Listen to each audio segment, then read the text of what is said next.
Assalamualaikum warahmatullahi wabarakatuh. Saya akan membentangkan tajuk mut'ah. Pengertian mut'ah. Pengertian mut'ah. Al-mut'ah berasal daripada perkataan kalimah al-mata'. Maksudnya, perkara yang menyukakan hati dan boleh dimanfaatkan. Maksud mut'ah di sini ialah harta yang suami wajib serahkan kepada isteri yang telah berpisah dengannya, sama ada dengan sebab talak cerai atau perpisahan. Yang berhak mendapat mut'ah.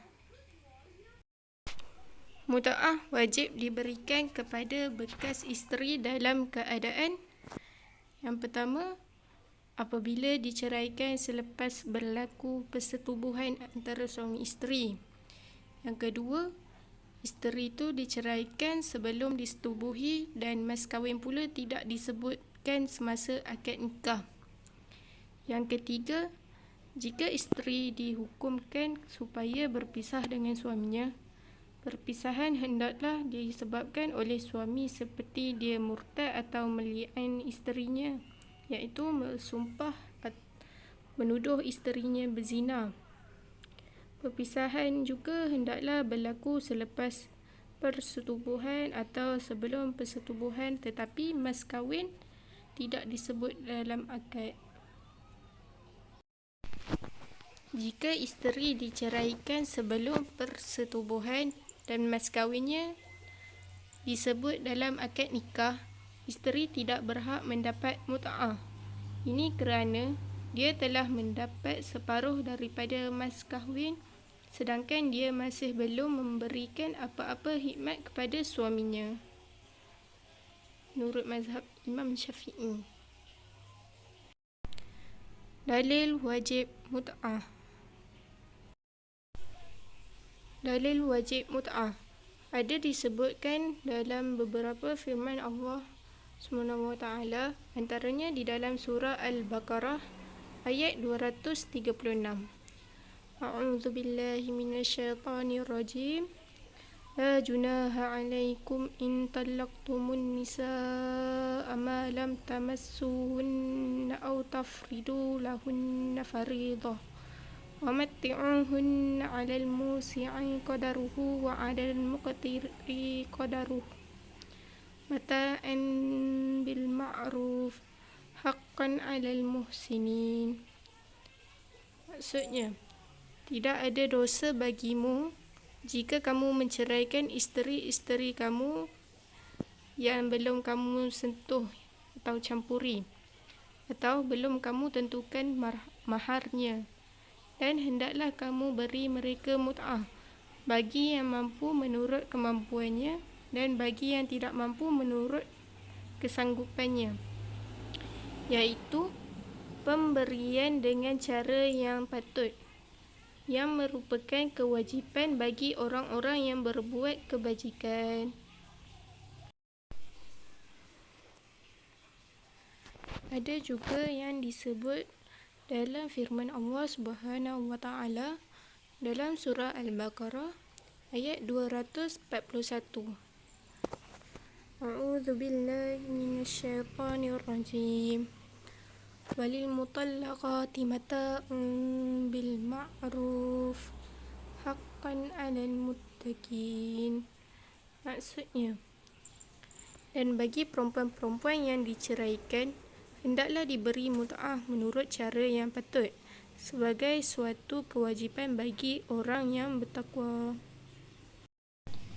Yang seterusnya, kadar mut'ah.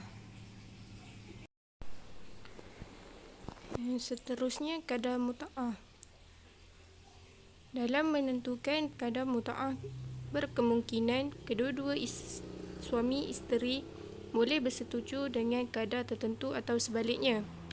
Jika mereka bersetuju dengan kadar harta yang tertentu, sama ada sedikit atau banyak, kadar itulah yang diterima oleh isteri. Mut'ah itu sah berdasarkan apa yang dipersetujui.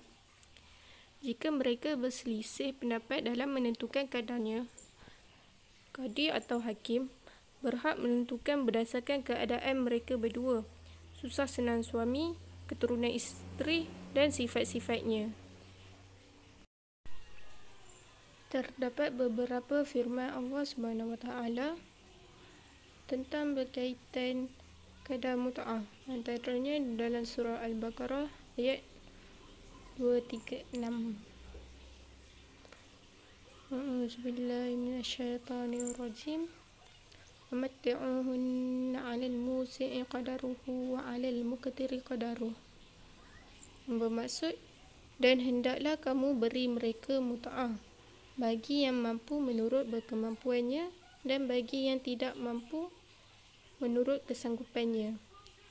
Manakala pada surah Al-Baqarah juga ayat 241, A'udzubillahi minasyaitonirrajim. Walil mutallaqati mata'un bil ma'ruf. Maksudnya, dan bagi perempuan-perempuan yang diceraikan, hendaklah diberi mut'ah menurut cara yang patut. Hikmah disyariatkan mut'ah. Antara hikmah disyariatkan mut'ah, yang pertama, untuk mengambil hati isteri yang telah diceraikan sewaktu mereka meninggalkan kehidupan bersuami. Yang kedua, untuk meringankan bebanan dan kesusahan disebabkan perpisahan mereka. Yang ketiga, untuk mengubati perasaan sakit hati dan rasa benci yang memuncak hasil dari penceraian tersebut.